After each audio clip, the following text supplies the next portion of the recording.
Alright guys, we've all seen guys at the range or on YouTube or Instagram. They pull out the gun, they do their shooting, they get done, they either pull it back real fast, they turn this way, that way, turn around all in a circle just to look cool, and I guarantee you most of them have no idea why they even do that stuff.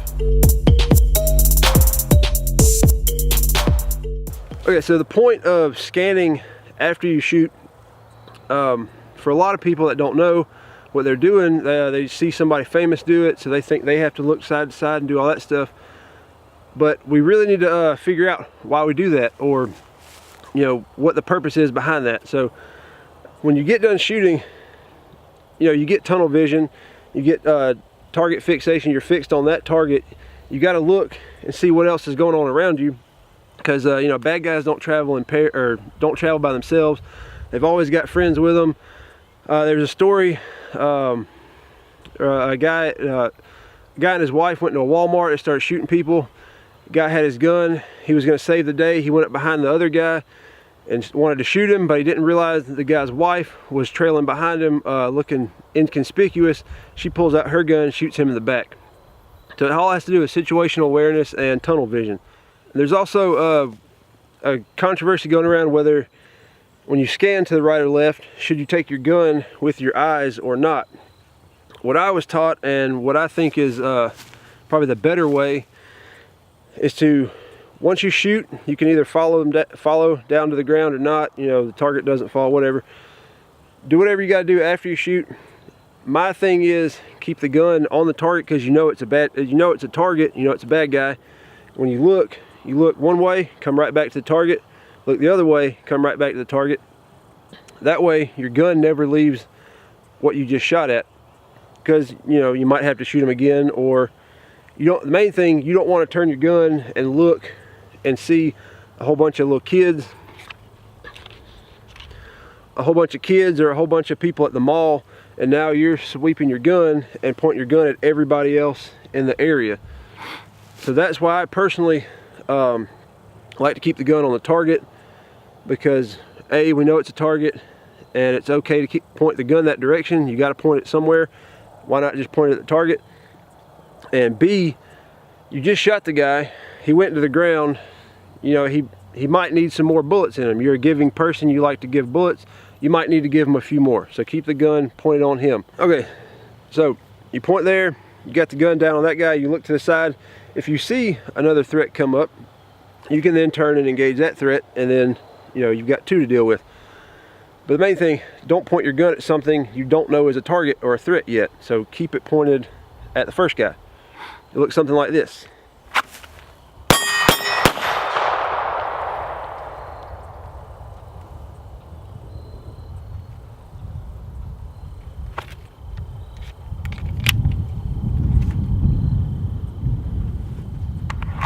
So that leads me to another thing that the scan does. It breaks your stress level. You know, you're stressed out, you just shot something, your adrenaline's going, you look to the left, look to the right, however which way you want to do it. Take a big deep breath. It helps calm you down, it helps gather your senses back. That way you can see other things that are going on. Another thing I like to do, once I take the deep breath, bring the gun back in, calm down, and then go ahead and do a reload.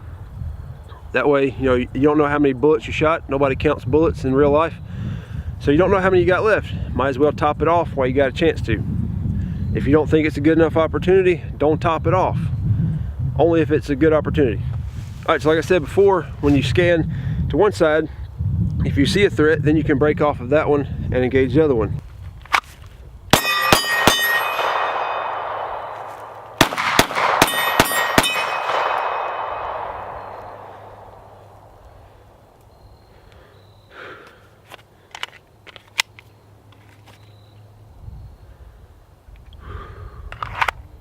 All right, so the point of the video, when you do your post-engagement scan, which you should be doing, you should be practicing it, because if you don't do it in practice, you probably won't do it when time comes to do it in real life.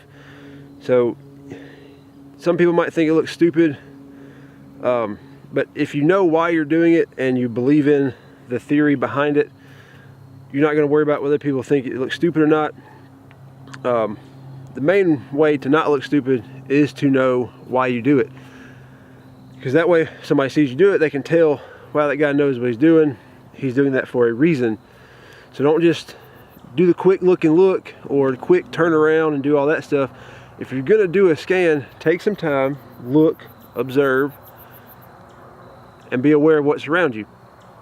Like if somebody held up a number to one side and you looked, you should be able to see how many fingers they held up. You should be looking that closely. Don't just do a quick there and back and a quick this and that, because it's not going to be effective. It's not the point of it. And another thing, when you get done shooting, unless you're trying to like just do 1 or 2 shots for a super quick timer, and that's strictly what you're doing, unless you're doing that, take your shots. Don't go pow and then come back and do your little look. Pow pow. Keep the gun out. Take a breath.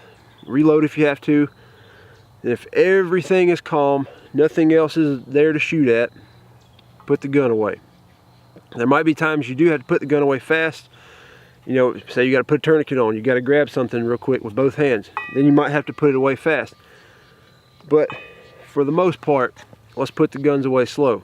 Fast on the draw, steady on the shots, and then slow reholstering.